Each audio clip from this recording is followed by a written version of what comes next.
Hi, everyone, and welcome to week 5 of our Social Work Skills Lab. We're at the point in the course now where we begin layering in more structured tools and language to support the clinical work you'll be doing in assessment and treatment planning. Today, we'll be talking about mental status, screening tools, and two evidence based measures, the PHQ-9 and the GAD-7. These tools help answer important questions clearly and systematically, especially the ones that can be hard to bring up on our own. Before we define it, take a moment and think what comes to your mind when you hear the word screening. Maybe you think of a quick check, like screening for temperature, vision, or a potential health concern. And you'd be right. Screening is meant to be brief, efficient, and focused on identifying risk. But there's a difference between screening and assessment, and the distinction matters in clinical practice. Here's the key difference. Screening is designed to identify who might be at risk and who might benefit from further evaluation. It's not diagnostic, it just flags concern. Assessment is a more comprehensive evaluation that gathers detailed information, confirms risk level, and informs treatment planning.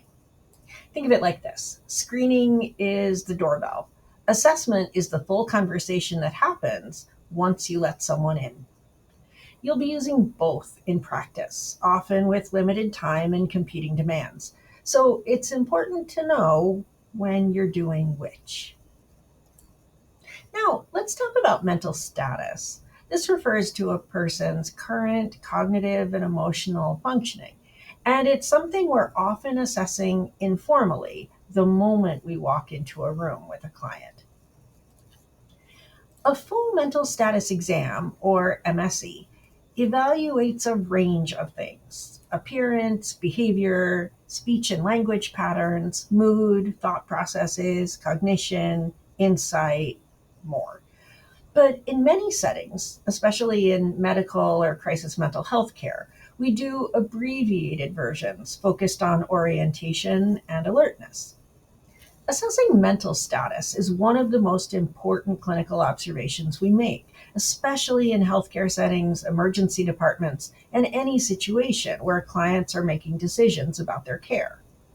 So, what's a mental status exam? It's a focused assessment of someone's current mental functioning. This includes their behavior, mood, and cognition, how they're presenting in the moment, how they're thinking, and how they're interacting with the world around them. So we're not diagnosing with an MSE, we're observing, and that observation can tell us a lot. So when is this done? Well, mental status can shift quickly, especially for people experiencing medical issues, medication side effects, trauma, or psychiatric symptoms. In hospitals, you might assess mental status daily or even multiple times a day. In outpatient or community settings, you'll likely assess it at intake and again if something changes, if someone seems disoriented, confused, or agitated. And remember, mental status assessments aren't just for people with psychiatric diagnoses. Anyone facing a major stressor, a hospitalization, or a decision making process may need a check in orientation and cognitive status. So, how is it assessed? Well, there are two levels.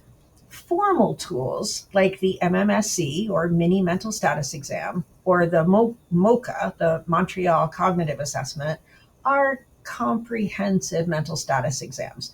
They're often used by mental health professionals, psychiatrists, psychologists, trained clinicians like social workers, and they may involve scoring different domains of cognition like attention, memory, and language. The MOCA is widely used, especially with older adults or those at risk for dementia. It's free to use but requires online training and certification. Informal assessment, which you're more likely to use in day to day social work practice, focuses on alertness and orientation to time, place, person, and situation. Even if you're not administering a formal cognitive screening, your documentation of a person's mental status, especially if it's changing, can be crucial. It can lead to follow up referrals, could protect a client's rights, or flag serious safety concerns. Here are a few examples. A client says they're fine, but they can't recall what day it is or why they're meeting with you. That's disorientation.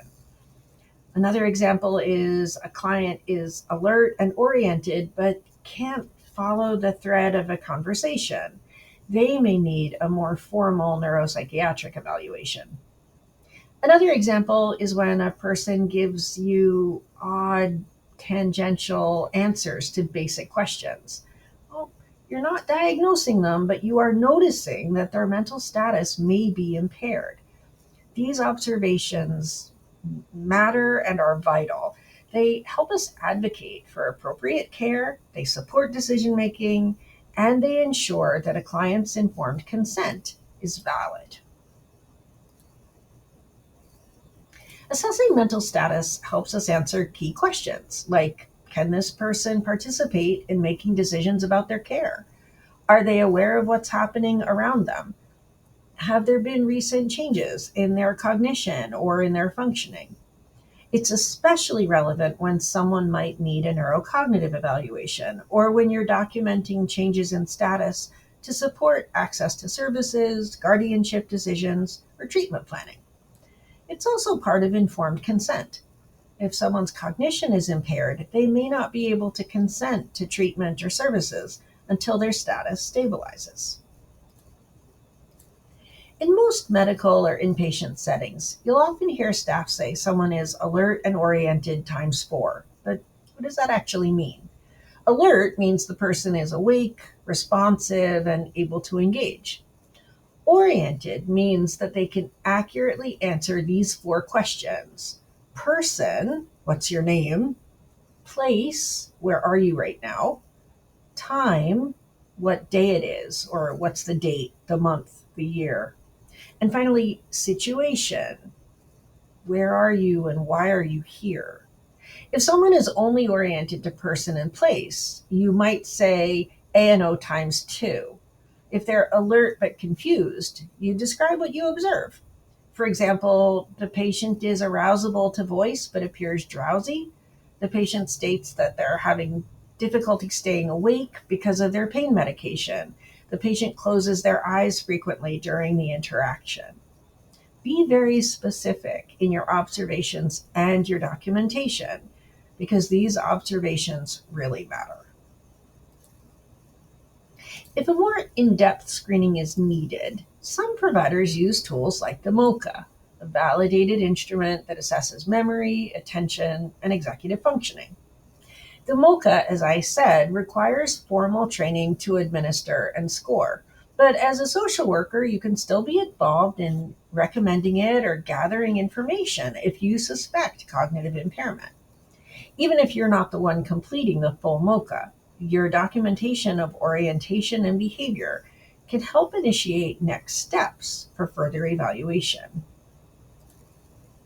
You'll get a chance this week to practice asking A&O questions with a peer. As you do this, don't just focus on their words. Watch how it feels to ask them and to be asked these questions. Consider your tone, your pacing, and how you frame the questions.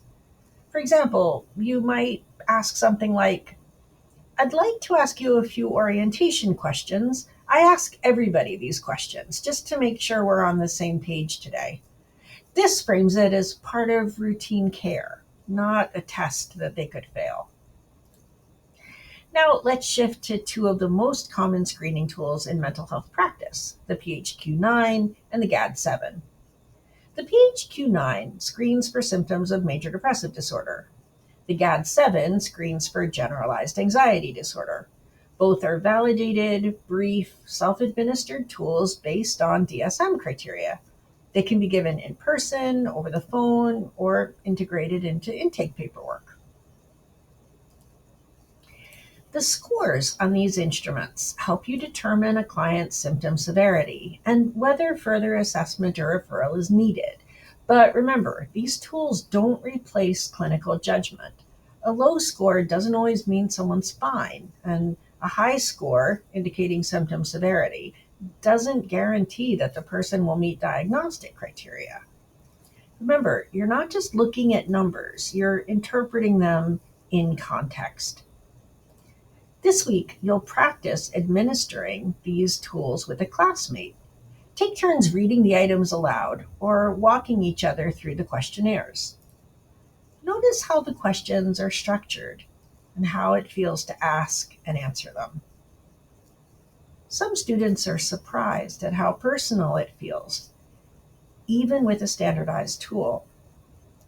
That's part of what makes social work unique. We use structure, but we never lose sight of the human behind the score.